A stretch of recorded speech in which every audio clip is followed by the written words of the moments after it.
Hey guys, welcome back to the channel. I want to take just a few minutes and talk about the Garmin STRIKER Plus that I purchased for the tiny boat. If you haven't seen the unboxing for that, it'll pop up somewhere up above me. But one of the things I didn't take into consideration when I did the research on it, and I didn't really get a chance to see the transducer, was the length of this transducer. And I had my old one mounted on the trolling motor, and that was my plan, or that's where I intended to mount this one. And the transducer for my old Garmin was about half the length of this one. So, and I'm going to take the camera in just a second and kind of show you what the problem is. So this was a little bit longer, and I'm going to show you now kind of what I've run into, and then I'll go over what the fix is for it. All right, I'm going to see if I can do this by hand holding the camera here. So this is the new transducer, and you can see kind of what the problem's going to be. Or what the problem was going to be. It's about double the length of the old one, so there was no way I was going to be able to put that thing on with just the clamp that went around the. Hang on here, let me put that up on the boat. That went around the motor.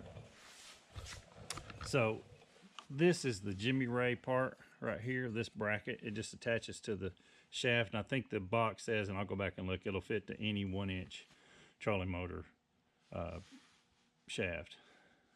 You can take this piece right here is a piece of 1/8 by 2-inch aluminum. I just bought I think it was a 3-foot section. That was the smallest I could get at Lowe's. It was like $9, and kind of created my own little bracket. You can attach the transducer just to here. Let's see if I can get it back here. You can take and just run the bolt through this hole right here. But I wasn't a big fan of that. It didn't seem like, and then because you really couldn't move it anywhere then. And so I just took this piece of aluminum, measured it out, I don't know how long it is, and just bent it to kind of make a little bracket where I could use the bracket that came with the trolling motor.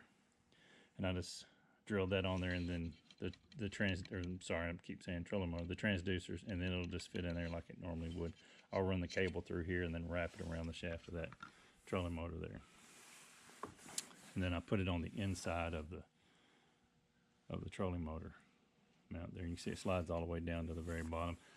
You know, I was hoping maybe this would give it a little more protection in case I do run into something.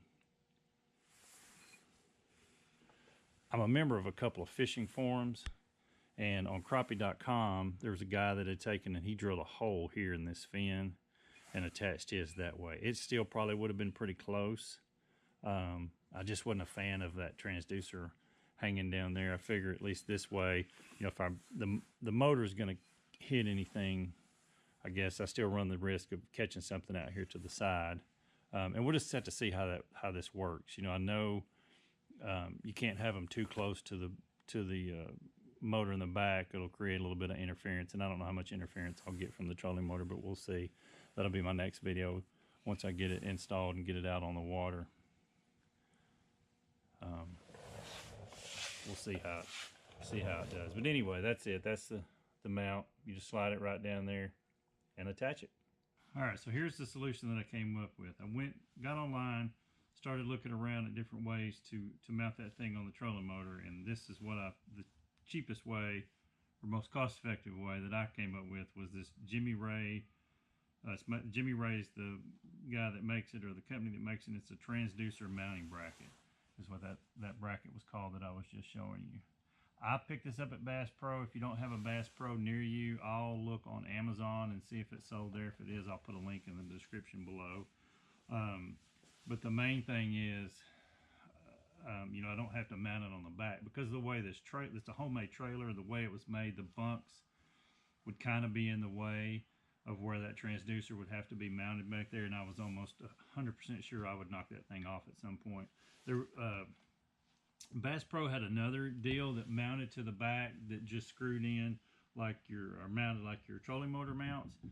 You just spin it in there, and it was another bracket that you kind of took on and off.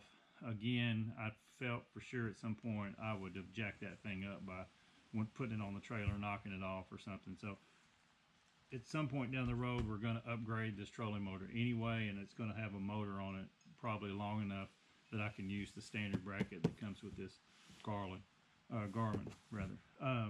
So the moral of this video is, if you got an older trolling motor, make sure you've got enough room between that fin and the propeller on your trolling motor to mount this thing, or you're going to end up buying one of these transducer brackets to go on there. And it says fits all trolling motors with 1-inch shaft like motor guide, and this is Minn Kota, so it fit this Minn Kota fine. If you have any questions, drop them in the comments below. Next video, I'm going to try to get this thing out on the water and show exactly how it operates. And I've got to watch some YouTube videos myself or read this book and make sure I know all the functions and how everything works. And I appreciate you guys watching Arkansas fishing videos. Thanks.